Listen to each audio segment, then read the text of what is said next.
Halo semuanya, selamat datang di pembahasan kita kali ini.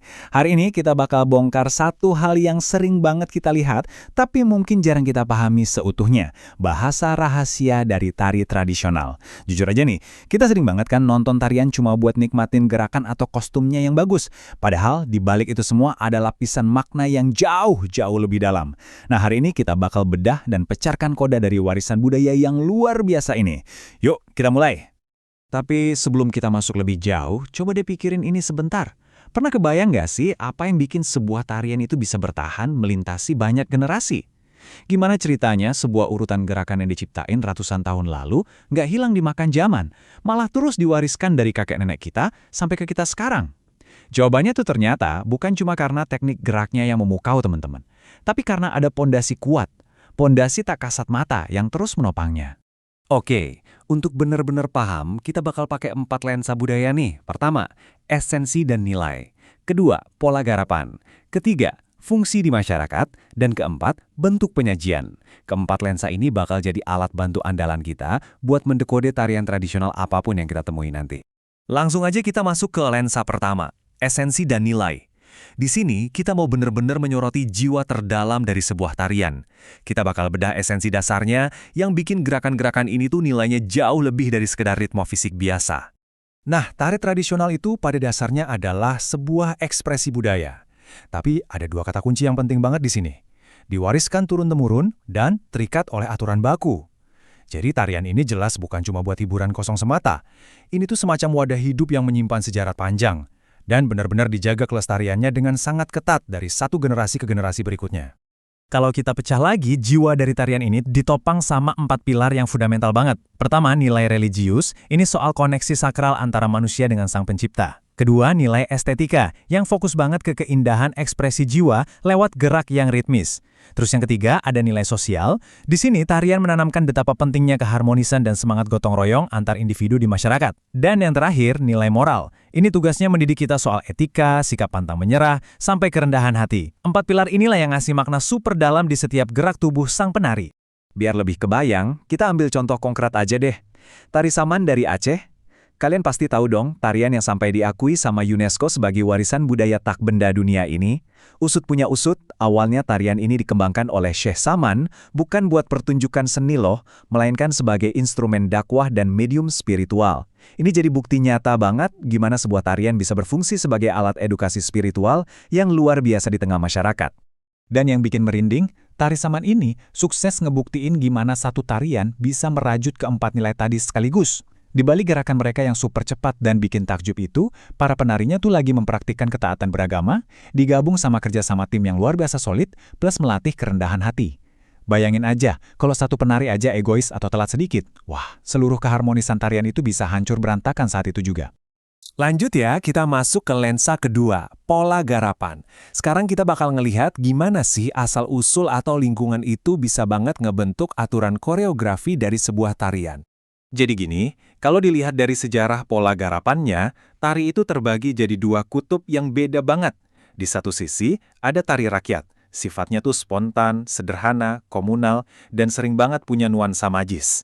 Tarian jenis ini biasanya tumbuh subur di pedesaan atau di dalam komunitas etnis tertentu. Nah, di sisi yang berseberangan, ada tari klasik. Berbeda banget sama tari rakyat, tari klasik ini lahir di balik tingginya tembok keraton. Aturannya sangat kaku, punya nilai estetika yang tinggi banget, dan jadi cerminan langsung dari tata krama para bangsawan. Perbedaan mencolok dari dua budaya ini benar-benar bisa kita lihat langsung dari tempat mereka menari. Tari rakyat tuh seringnya dipakai buat merayakan panen di panggung arena yang terbuka, di mana semua warga bisa ikut partisipasi dan bersukaria. Sementara itu, tari klasik dipelihara dan dijaga banget di dalam pendopo keraton yang megah dan terstruktur. Malahan nih, penari klasik zaman dulu sering banget harus menari sambil bawa beban kostum keraton yang beratnya bisa berkilo-kilo. Dan mereka harus tetap bergerak dengan mengalir, anggun, tanpa celah sedikit pun. Hebat banget kan? Tapi, yang namanya tradisi itu kan nggak beku ya. Dia itu terus bernapas dan beradaptasi. Dari sinilah akhirnya lahir yang namanya tari kreasi baru. Jadi para seniman ini ngambil kebebasan buat mendobrak aturan klasik yang kaku tadi, biar bisa mengekspresikan dinamika zaman yang lebih modern. Tapi ingat, mereka nggak sama sekali mencabut akar aslinya. Contohnya kayak tari merak dari Jawa Barat. Mereka memodernisasi kostum dan koreografinya biar jadi lebih energik dan ceria, tapi jiwa serta pakem tradisionalnya tuh tetap utuh dan berasa banget. Sekarang kita beralih ke lensa ketiga, fungsi di masyarakat. Kita bakal cari tahu nih, sebenarnya pergeseran tujuan dari tarian-tarian ini dari zaman ke zaman tuh kayak gimana sih? Kalau kita telusuri sejarah peradaban manusia, fungsi utama tarian itu ternyata ikut berevolusi loh. Di era prasejarah atau era primitif, manusia menari itu bukan buat ditonton. Tarian itu murni untuk ritual magis, kayak ritual manggil hujan atau prosesi penyembuhan penyakit. Terus peradaban berkembang masuk ke era feodal atau kerajaan, nah fungsinya mulai bergeser jadi tontonan istana dan sarana buat melegitimasi kekuasaan. Sampai akhirnya kita melompat ke era modern saat ini. Sekarang fungsinya makin luas, jadi sarana hiburan murni, pergaulan, bahkan untuk daya tarik pariwisata. Tapi tunggu dulu, fungsi magis itu ternyata nggak 100% hilang loh di era modern ini. Coba deh kita lihat tari sintren. Tarian ini fenomenal banget karena fokusnya sama sekali bukan buat ajang pamer keindahan gerak, melainkan buat mencapai sebuah koneksi spiritual. Jadi penari utamanya itu awalnya cuma gadis biasa. Terus dia dirias, dimasukin ke dalam kurungan, dan pas keluar, tiba-tiba dia menari dalam kondisi nggak sadar alias kerasukan sepenuhnya. Benar-benar fokus utamanya murni demi kelancaran upacara tersebut. Merinding juga ya. Oke, kita sampai di lensa terakhir kita, lensa keempat, bentuk penyajian.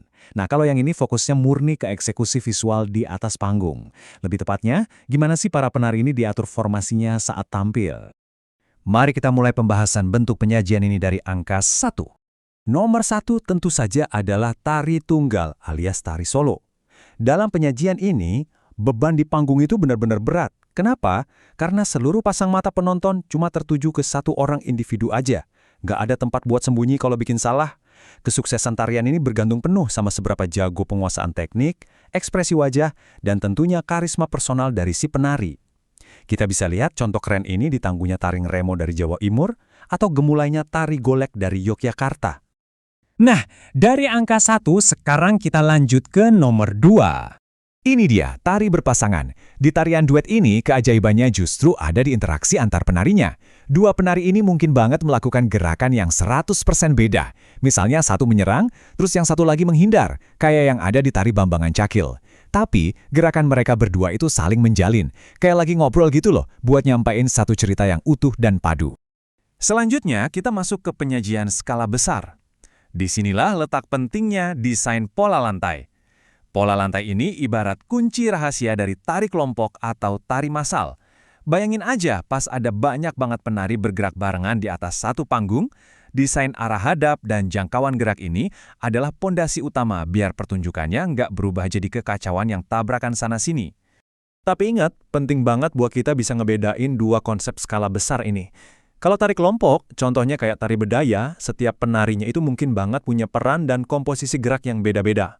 Anggap aja kayak musisi di sebuah orkestra, megang alat musik beda, tapi buat nyiptain satu harmoni. Beda ceritanya sama tari massal, kayak tari gambyong. Kalau ini, puluhan bahkan sampai ratusan orang bakal ngelakuin urutan gerakan yang sama persis dan serentak. Hasilnya, bikin visual gelombang yang sinkron dan benar-benar memanjakan mata, tanpa ada interaksi cerita yang rumit antar penarinya. Nggak kerasa kita udah sampai di penghujung pembahasan. Sebagai penutup, saya mau ngasih kalian sebuah tantangan kecil nih. Nanti kalau kalian lagi nonton pementasan tari tradisional lagi, entah itu di acara formal atau pas lagi jalan-jalan ke festival daerah, coba deh jangan cuma jadi penonton pasif. Posisikan diri kalian sebagai seorang analis budaya. Lensa mana nih yang bakal kalian aktifkan duluan? Bakal nyari tahu nilai moral yang disembunyiin di balik gemulai tangannya?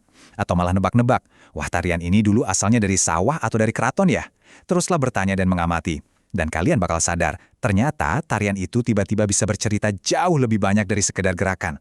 Terima kasih banyak udah ikut di eksplorasi materi hari ini. Sampai jumpa di pembahasan seru berikutnya.